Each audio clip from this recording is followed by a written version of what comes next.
Este podcast se presenta gracias al programa de apoyo al periodismo independiente del Grupo Bancolombia, porque una sociedad mejor informada está más protegida.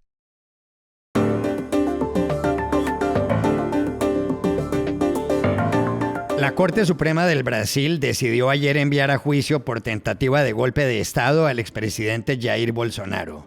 ¿Qué vendrá después? El martes por la tarde, la presidenta Dina Boluarte convocó a elecciones para el 12 de abril de 2026. ¿Qué escenarios políticos le esperan al Perú? Pese al hallazgo de restos óseos en un rancho en Jalisco, el gobierno de México insiste en que ahí no hubo un campo de exterminio. ¿Por qué? Hola, bienvenidos a Y esto no es todo, el podcast del Georgetown Americas Institute de la Universidad de Georgetown en Washington, D.C. Soy Juan Carlos Iragorri, desde Madrid. Soy Paz Rodríguez Niel, desde Buenos Aires. Soy Jorge Espinosa y estoy en Bogotá. Es jueves 27 de marzo y esto es todo lo que usted debería saber hoy.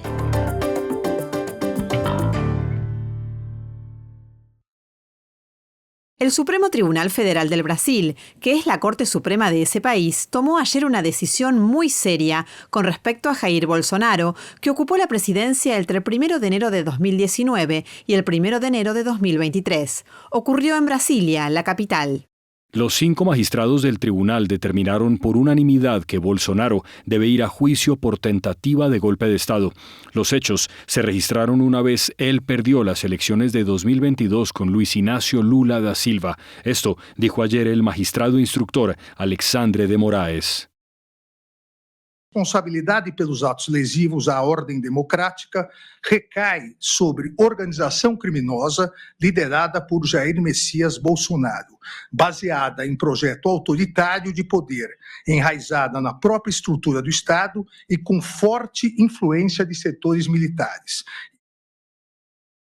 Bolsonaro será juzgado no solo por eso, sino también por intento de abolir violentamente el Estado de Derecho, por daño calificado y por deterioro de patrimonio. Si es condenado, podría pasar hasta 43 años en prisión. Otras 8 personas han sido implicadas. Entre ellas están el ex vicepresidente y ex ministro de Defensa, general Walter Braga Neto, el ex ministro de Seguridad Interior, general Augusto Heleno, y el ex ministro de Defensa, Paulo Sergio Nogueira. Ayer, Bolsonaro rechazó las acusaciones en su contra. Parece que tem algo pessoal contra mim. E a acusação é muito grave. E são infundadas. La acusación dice que Bolsonaro no trató únicamente de subvertir el orden democrático, sino que conspiró para asesinar a Lula y alentó las protestas en la Plaza de los Tres Poderes en Brasilia el 8 de enero de 2023, donde la gente alegaba que Lula había ganado por un fraude. Brasil procesa presidentes. Desde 1985, cuando regresó la democracia, lo ha hecho con 7 de 8. La excepción ha sido Fernando Henrique Cardoso. No así José Sarney, Itamar Franco, Michel Temer, Lula ni Bolsonaro. Fernando Collor de Mello y Dilma Rousseff fueron destituidos. La pregunta ahora es ¿qué escenario político le espera al Brasil con Jair Bolsonaro en el banquillo de los acusados? Para saberlo, llamamos ayer a Nueva York al ex corresponsal en ese país y director de America's Quarterly, Brian Winter. Bueno, Brasil siempre es imprevisible, ¿no? Y hay que recordar que hace 9 años Lula también enfrentó un juicio. Terminó preso primero, pero después volvió a ser el presidente de Brasil. Yo no creo que la historia se repita con Jair Bolsonaro, pero esto es Brasil, así que todo es posible. Mire, la sabiduría convencional en Brasilia es que Bolsonaro será condenado, aunque podría evitar la cárcel en el corto plazo gracias a apelaciones y otras demoras. Así que yo creo que esto se va a convertir en un proceso muy político. Jair Bolsonaro apelará a la opinión pública en Brasil y a sus aliados en el extranjero, incluyendo obviamente a Donald Trump, argumentando que está siendo perseguido injustamente para impedir su regreso al poder. Mi impresión es que este argumento por parte de Bolsonaro va a tener cierto éxito. Va a movilizar y reactivar su base, que ha estado un poco dormida en los últimos meses.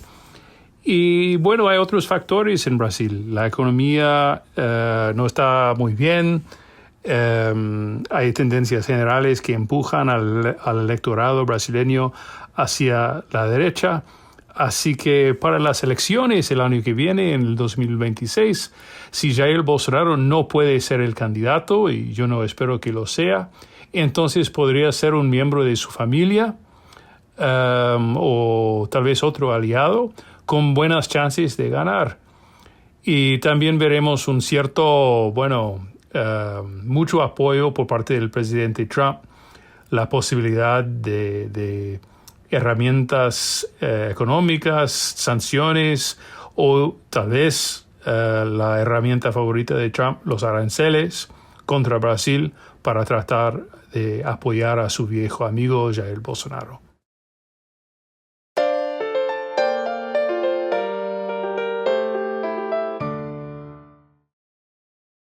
El martes, al final de la tarde, la presidenta del Perú, Dina Boluarte, hizo en Lima un anuncio que definirá el futuro político del país. Flanqueada por las autoridades electorales en el Palacio de Gobierno, en la Plaza Mayor de la ciudad, dijo lo siguiente.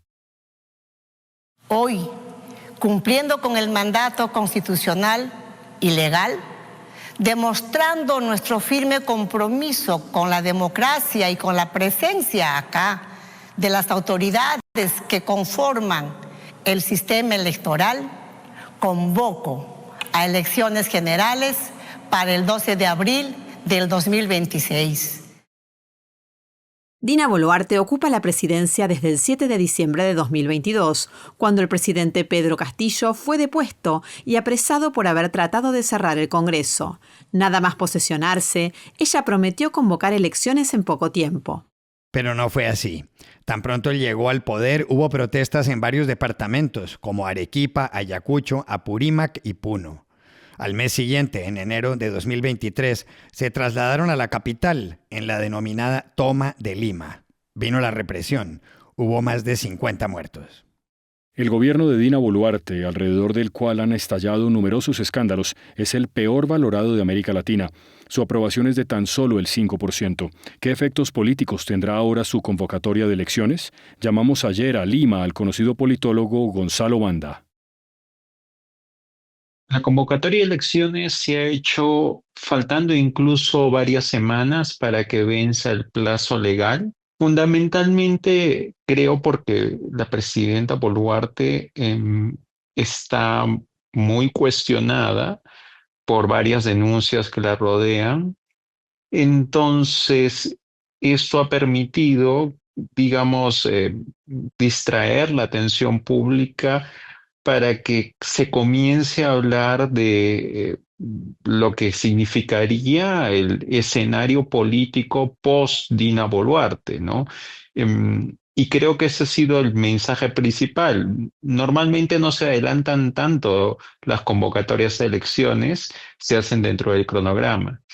Entonces creo que su intención ha sido un poco distraer la atención porque acaba de renunciar un ministro del Interior muy cuestionado, censurado por el Congreso de la República, acaban de salir nuevas denuncias que la involucran a ella en cuanto a sus operaciones estéticas. Es decir, está complicada. Entonces me parece que este ha sido un intento político de distraer la atención para meternos de lleno en el ciclo electoral del 2026. Las elecciones del 2026 es una cosa que todavía no podemos predecir porque actualmente tenemos a más de 40 organizaciones políticas que tienen habilitado su registro político y que van a participar de ese proceso.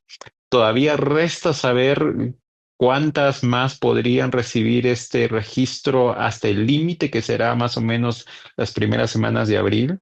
Pero tienes un panorama de una multiplicidad de actores políticos que va a conducir a un proceso político sumamente fragmentado y difícil.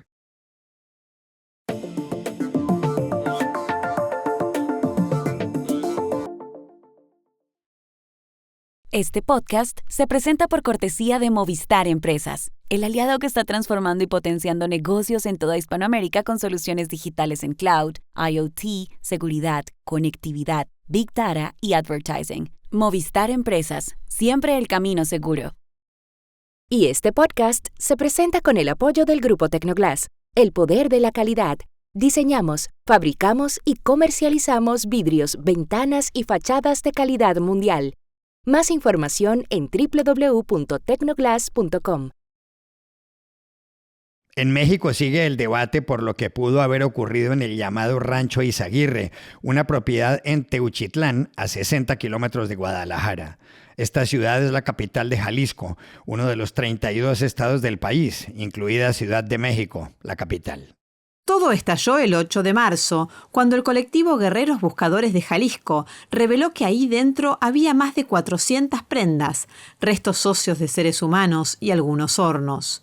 Luego, las autoridades dijeron que el sitio pudo ser un centro de entrenamiento del cartel Jalisco Nueva Generación.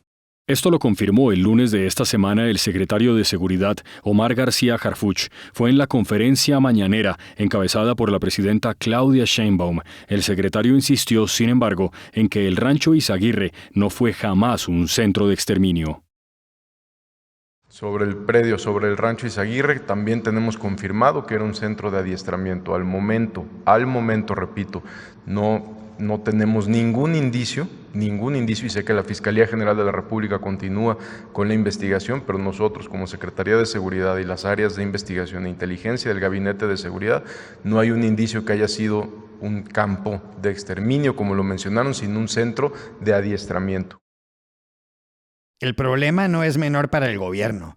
Organismos confiables dicen que entre los años 2000 y 2024 ha habido en México 111,000 personas desaparecidas y que el estado de Jalisco es uno de los que arrojan cifras más estremecedoras en ese lapso, 13,000.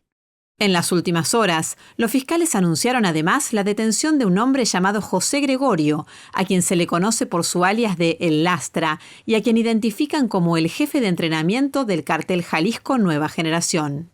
No obstante, llama la atención que García Harfuch y otras autoridades insistan en que el Rancho Izaguirre, con sus hornos, no fue un campo de exterminio. ¿Cuál es el motivo? Llamamos ayer a Marcela Nochebuena, periodista de Animal Político, donde sigue muy de cerca el asunto. Esa es una respuesta que queda de ver aún el propio gobierno, pero algunas claves que habría que recordar están en que es incómodo hablar de que sitios con esas características existan, porque otros lugares similares han sido hallados en el país y persiste la impunidad y persiste la misma situación. Las madres siguen buscando de manera forzada ante la falta de respuestas y acciones concretas del Estado. Y hoy la presidenta incluso hace propuestas de reforma que duplican lo que ya existe en la Ley General en materia de desaparición vigente desde 2017 y que no se ha cumplido o no se ha podido implementar de manera precisa. Además, habría que especificar 3 cosas.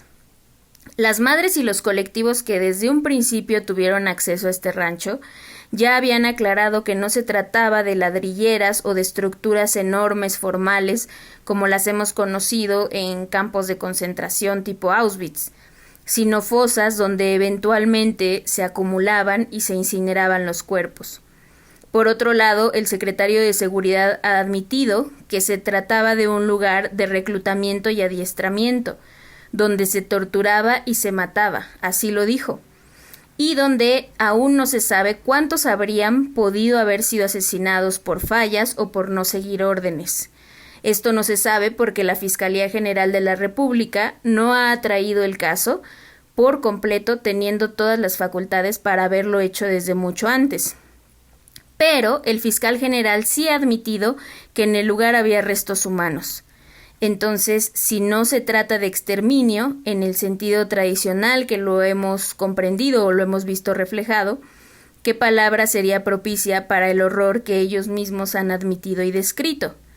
Y ante la cual la respuesta hasta ahora es una serie de detenciones que aún no nos permiten el acceso a la verdad y a la justicia, una propuesta para volver a hacer mecanismos que ya se legislaron y lo que ha faltado es ponerlos en marcha, Y también, hay que decirlo, una tendencia a desacreditar, quizás sin decirlo explícitamente, lo que han afirmado las propias madres, y que es particularmente grave en este contexto en el que ellas de manera permanente se enfrentan a riesgos de seguridad por hacer una tarea que no les corresponde, porque siempre ha sido obligación del Estado.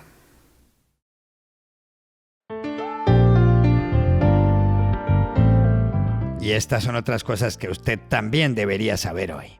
Una corte de apelaciones del Distrito de Columbia, es decir, de Washington, la capital de Estados Unidos, rechazó ayer la solicitud del gobierno de Donald Trump de reanudar las deportaciones con base en la Alien Enemies Act, o Ley de Enemigos Extranjeros, expedida en 1798.